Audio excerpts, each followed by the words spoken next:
So part 2 की starting में हम देखते हैं कि सभी क्लासमेट एक बार में आए हुए थे हैंगआउट के लिए। तभी वहाँ पर हमें एक सीनियर को दिखाया जाता है जिसका नाम होता है मैक, और ये प्रेमा के क्लासमेट से बोल रहा था कि तुम लोग जल्द से जल्द अपनी क्लास के लिए 2 मेजर सेलेक्ट कर लो और मुझे बता दो, क्योंकि फिर वही तुम्हारी क्लास को रिप्रेजेंट करेगा। तो यह सुनकर वह मान जाते हैं और सभी गर्ल्स एंड बॉयज़ को इस बारे में बताते हैं कि हमें एक हॉट गर्ल और एक हॉट बॉय को सिलेक्ट करना है, इसलिए जल्दी से वोटिंग स्टार्ट कर दो।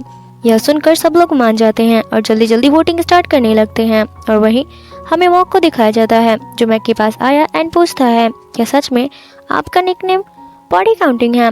इसका मतलब तो फिर आपकी बहुत सारी गर्लफ्रेंड रही होगी। तो यह सुनकर मॉक थोड़ा शर्माने लगता है। तभी वहाँ पर कुछ बॉयज आते हैं और उसको बॉडी काउंट बोलकर वहाँ से चले जाते हैं। इसको सुनने के बाद तो मॉक काफ़ी ज़्यादा खुश हो जाता है और फिर फेंकने लगता है कि हाँ मैं तो काफ़ी ज़्यादा पॉपुलर हूँ गर्ल्स में।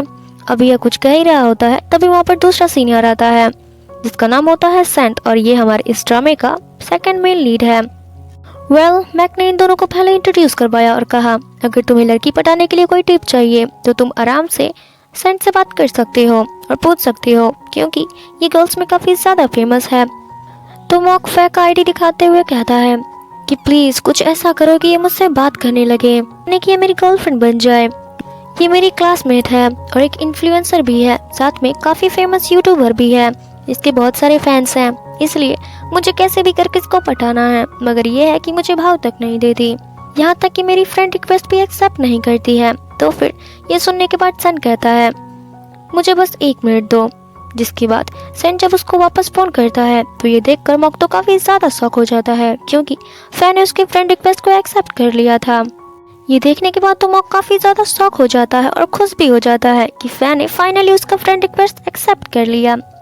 इसलिए वो तो खुशी के मारे पागल ही हो जाता है और कहने लगता है सैंड तुम तो वाकई में लव गुरु हो यार। फिर सैंड उससे पूछता है कि वो लड़की यहाँ पर भी आई है क्या? तो फिर मॉक उसको दिखाते हुए कहता है कि वो रही हमारी क्लास के सबसे खूबसूरत लड़की।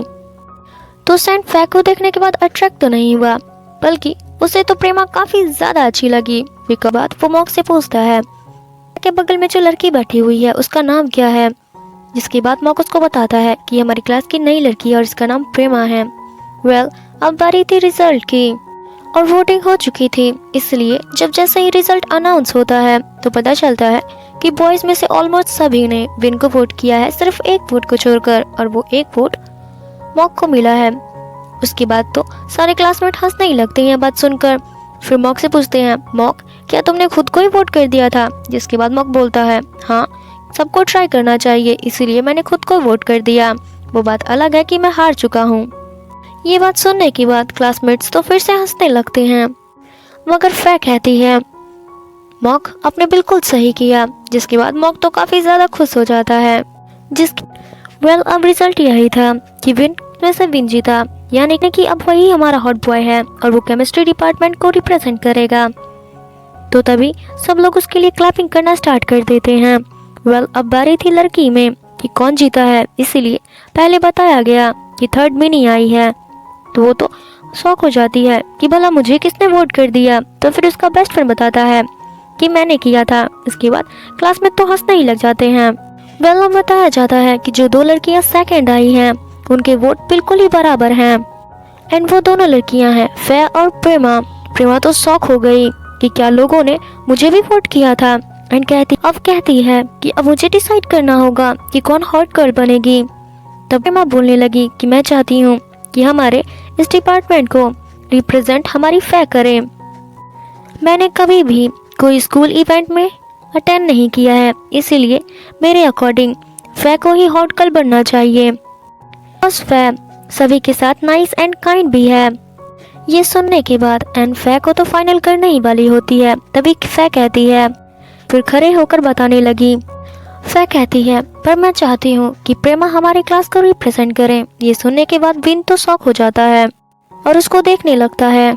इसके बाद फे खड़ी हो जाती है और सब लोगों को बताती है और कहती है कि मेरे अकॉर्डिंग डिपार्टमेंट को प्रेजेंट करने के लिए सिर्फ नेचुरल ब्यूटी होना जरूरी नहीं है, बल्कि ज़रूरी है, यानी कि आज प्रेमा से नहीं मिलती तो मुझे कभी भी पता ही नहीं चलता कि मैं कितनी ज़्यादा अनफिट हूँ, बिकॉज जितनी ज़्यादा प्रेमा इंटेलिजेंट है विद हर नेचुरल ब्यूटी। वैसे भी नहीं हूँ। मतलब मेरे पास सिर्फ ब्यूटी है, बट प्रेमा के पास ब्यूटी विद माइंड है। और फिर सभी को प्रेमा के ड्रीम के बारे में बताने लगती है कि प्रेमा एक परफ्यूमर बनना चाहती है। इसका मतलब प्रेमा केमिस्ट्री और नेचर को अच्छे से समझती है। एंड आप सबको पता है कि केमिस्ट्री एक आर्ट है नेचर से रिलेटेड कुछ भी बनाने के लिए। प्लस प्रेमा के भी अपनी नेचुरल ब्यूटी का कभी भी यूज नहीं किया, यानी कि प्रेमा एक दो बार ब्लॉगिंग भी की है परफ्यूमर बनने के लिए, मगर उसने हमें कभी भी अपना फेस नहीं दिखाया। इसका मतलब प्रेमा कभी अपनी ब्यूटी का यूज नहीं करती, बल्कि सिर्फ अपना टैलेंट दिखाती है। इसीलिए हमें प्रेमा करना चाहिए, बिकॉज उससे ज़्यादा परफेक्ट हमारे डिपार्टमेंट में कोई और नहीं है। इस बात सभी क्लासमेट फै की बात से सहमत होते हैं और कहने लगते हैं, हाँ फै की बात में पॉइंट तो है, इसीलिए हमें प्रेमा सेलेक्ट करना चाहिए। फिर जब जैसे ही सभी ने ऑलमोस्ट प्रेमा को वोट दे दिया, सिर्फ विन को छोड़कर, तो फै ने पूछा कि तुम हाथ क्यों नहीं उठा रहे हो, क्या तुम्हें प्रेमा पसंद नहीं है? तो फिर विन कहने लगा कि यह मेरा राइट है, अगर मैं किसी को वोट देना चाहता हूँ तो दूंगा, नहीं देना चाहूँगा तो नहीं देना चाहूँगा। इसके बाद तो वो चुप हो गई है। फिर सभी क्लासमेट तो प्रेमा की तारीफ ही करने लगते हैं कि वो एकदम परफेक्ट है, यानी कि ब्यूटी विद माइंड। यह तो बहुत ही बड़ी बात है, मगर प्रेमा तो कुछ भी नहीं बोल रही थी। फै ने पूछा, क्या तुम ठीक हो? तो सब प्रेमा को बताती है कि मुझे कुछ भी नहीं बनना है, यानी कि मैं सिर्फ यहाँ पर स्टडी करने के लिए आई हूँ। तो सब बोलने लगे, प्लीज अब इतने भी भाव मत खाओ, और नेचुरल ब्यूटी बोलकर प्रेमा को भी है। तो फिर प्रेमा तंग आकर सब लोगों को आखिरकार बता ही देती है कि उसने प्लास्टिक सर्जरी करवाया है, इसीलिए वो इतनी अच्छी दिखती है। तो यह सुनने के बाद सब लोग तो बुरी तरह शॉक हो गए, यानी कि किसी ने भी बिल्कुल था कि ऐसा भी हो सकता है, और किसी ने था कि प्रेमा पहले दिन ही सभी लोगों को बता देगी कि उसने पूरे फेस पर प्लास्टिक सर्जरी कराया हुआ है।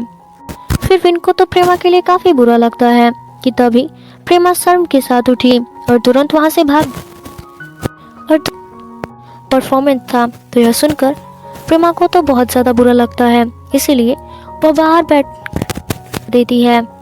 प्रेमा फै की दी हुई डायरी देखकर रोने लगती है, क्योंकि उसे लग रहा था कि सच्चाई। प्रेमा से पूछने लगा कि क्या तुम खुश हो, यानी कि तुम तो चाहते ही थे कि मेरे बारे में सबको सच पता चल जाए कि मैंने प्लास्टिक सर्जरी करा रखा है, और तुम बार बार मेरे पीछे आ रहे थे क्योंकि तुम मुझे पहचान चुके थे। तो यह सुनकर फिर हैरानी से बोला, इसका मतलब मैं तुम्हें याद? बोली, हाँ मैं कैसे भूल सकती हूँ इस इंसान को जिसने मुझे। फिर विन पूछने लगा कि तुमने आखिर फिर विन तो प्रेमा ने रिप्लाई दिया, तो और क्या करती, यानी क्या तुम्हें पता नहीं है कि मेरी है? तब विन बोला, लेकिन अब भी मैं तुम्हारा यह सब कराने का कोई फायदा नहीं है। तो यह सुनकर प्रेमा हैरानी से विन को देखने लगी। एंड वही अंदर अब हमें अंदर का सीन दिखाया जाता है, जहाँ पर फै अभी भी इनोसेंट बनने की कोशिश कर रही होती है। तो जेरी बोलता है कि प्रेमा ने सच में प्लास्टिक सर्जरी करवाया हुआ है, और ये बात उसने हमें कुछ ज़्यादा ही जल्दी नहीं बता दिया। तो वहीं पर मिमी और पॉल भी फै को रिलैक्स फील करा रहे थे, यह कहकर कि इसमें तुम्हारी कोई गलती नहीं है। अगर प्रेमा का कोई सीक्रेट बाहर आया है तो तुम्हें सैड होने की कोई जरूरत नहीं है। बाहर विन प्रेमा को कह रहा था, तुम कितना भी ट्राई क्यों ना कर लो, पर अगर लोगों को तुम्हें खुद से अलग करना है तो इस चीज़ की वह कोई ना कोई वजह ढूंढ ही लेते हैं। इसलिए देखो, अभी तुम इतना सब कुछ करने के बाद भी उन लोगों को अपना नहीं पाई हो। तब यह सुनकर प्रेमा गुस्से से बोलने लगी कि नहीं, ऐसा नहीं है, यानी प्लास्टिक सर्जरी से मुझे फ़ायदा हुआ है, क्योंकि इसी की हेल्प से मेरे दोस्त बन पाए हैं। लोग भी मुझसे दोस्ती करना पसंद कर रहे थे, पर यह खुशी भी कुछ देर तक ही रहा, सिर्फ तुम्हारी वजह से। तुमको क्या लगता है कि मैंने प्लास्टिक सर्जरी सुंदर बनने के लिए करवाई थी? ऐसा नहीं है, यानी यह सब मैंने इसलिए करवाया क्योंकि मैं चाहती थी कि लोग मुझे पहले की तरह बुरी तरीके से ट्रीट ना करें। एंड तुम्हें तो खुद पता है कि मेरी स्कूल लाइफ कैसी रह चुकी है। तो ये सुन फिर शांत हो गया। अब हमें पास्ट के कुछ सीन्स दिखाए जाते हैं जब प्रेमा अपनी स्कूल लाइफ में होती है, जहाँ कोई भी बच्चा प्रेमा से बात नहीं करना चाहता था, और ना ही प्रोजेक्ट के लिए ग्रुप में लेते थे, जिस वजह से वो बहुत ज़्यादा उदास हो जाती थी। साथ ही जब वह अपने क्लासरूम आती थी तो फिर सारे स्टूडेंट उसकी डेस्क पर अजीबोगरीब सामान रख दिया करते थे एंड प्रेमा को मॉन्स्टर मॉन्स्टर कहकर पुकारने लगते थे। प्रेमा ने क्लास में डरना शुरू कर दिया था, यानी कि सिर्फ अगली होने की वजह से कोई भी प्रेमा को लाइक नहीं करता था, यहाँ तक कि कोई उसके साथ लंच भी करने के लिए नहीं बैठता था, जिसकी वजह से वो और भी डिप्रेशन में चली गई एंड स्कूल लाइफ की हर एक मेमोरी उसके लिए सैड बन गई। इसीलिए प्रेजेंट में कहने लगी कि मैं बस नॉर्मल लाइफ चाहती हूँ। इसीलिए जब मुझे पता चला कि प्लास्टिक सर्जरी की हेल्प से मैं ठीक हो सकती हूँ, इसीलिए मैंने ऐसा किया और देखो मेरे दोस्त भी बनने लगे। और फिर तभी वो फै के बारे में सोचने लगती है कि फै इतने अच्छे से प्रेमा के साथ रही, मगर अब प्रेमा को लग रहा था कि अब वह भी उससे बात नहीं करेगी। तो यह सब सुनने के बाद विन बोला कि अगर तुम्हें दोस्त बनाना है तो इसकी उम्मीद तुम सिर्फ फै को छोड़ के बाकी सबके साथ रख सकती हो, यानी कि तुम्हारे लिए वो बिल्कुल भी ठीक नहीं है। तो यह सुनकर प्रेमा शांत हो गई और वहीं हमें अंदर का सीन दिखाया गया जहाँ पर फै सभी से बोल रही थी वो अब भी प्रेमा को ही सेलेक्ट करना चाहिए बिकॉज इसमें उसकी कोई गलती नहीं है। उसके पास अगर नेचुरल ब्यूटी नहीं है उसके लिए बहुत बुरा लग रहा है। सीक्रेट सिर्फ मेरे वजह से ओपन हो गया। तो तभी मैक बोलता है कि इसमें तुम्हारी कोई गलती नहीं है। तो वहीं इसके बाद फिर कहने लगता है कि अगर सब लोगों को पता चल गया कि हमारी क्लास की हॉट गर्ल नेचुरल ब्यूटी नहीं है तो फिर क्या होगा।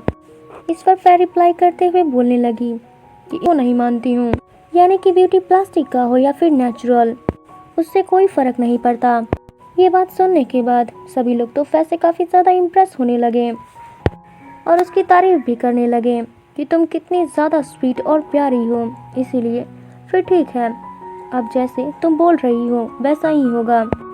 वहीं विन को दिखाया जाता है जो प्रेमा को समझाने की कोशिश करता है कि तुम जैसे फै के बारे में सोचती हो, फै बिल्कुल भी वैसी लड़की नहीं है, जिसको मैं पहली बार ही देखकर समझ गया था। और फिर हमें वो सीन दिखाया जाता है जब विन पहले दिन ही फै के बगल से जा रहा था, तब उसने फै के मोबाइल में एक फ़ोटो देखी थी जो कि उस टाइम का था जब प्रेमा ने प्लास्टिक सर्जरी करवाया था और इस पिक्चर को उसके पेरेंट्स ने अपलोड किया था।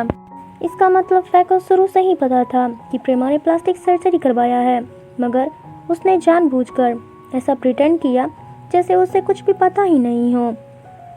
क्लास के अंदर आ रही थी तो विन उसको आवाज़ देता है एंड उठकर प्रेमा के पास जाने लगता है। वो उसके पास जाता इससे पहले फै उसके पास चली जाती है एंड नाइस बनकर दिखाने लगती है। एक्चुअल में फै को बिल्कुल भी पसंद नहीं है कि उसके आसपास के लोग किसी और लड़की को उससे अच्छा कहें, इसलिए उसने जानबूझकर प्रेमा की प्लास्टिक सर्जरी वाली बात सभी के सामने ला दिया था ताकि अब से सभी लोग उसे ट्रोल करें। पर विन को तो अच्छे से समझ में आ गया था कि फै कैसी लड़की है, इसलिए उसने किया था कि फै प्रेमा से दूर रहे, मगर इसका उल्टा ही हो रहा था, यानी कि फै प्रेमा को बिल्कुल भी विन के पास जाने नहीं देती थी। एंड बार में भी प्रेमा के सामने बोला था कि वाह क्या परफॉर्मेंस है, वो उसके लिए नहीं बोला था बल्कि फै के लिए बोला था।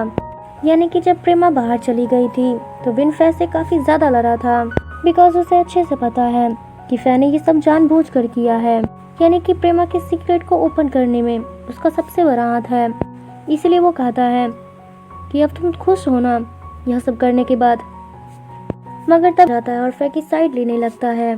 तभी विन फै से पूछता है क्या तुम्हें वाकई में पहले से ही नहीं पता था कि प्रेमा ने प्लास्टिक सर्जरी करवाया है, क्योंकि मुझे ऐसा लगता है पहले से ही उसके बारे में जानती थी ये सारी बातें और तुमने ही उसे फोर्स किया है ताकि वो अपनी सारी सच्चाई बता दे।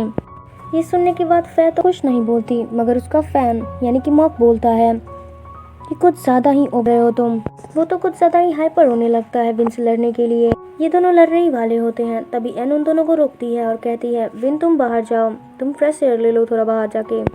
बट अब विन बाहर जा ही रहा होता है कि तभी फै अपना दूसरा ड्रामा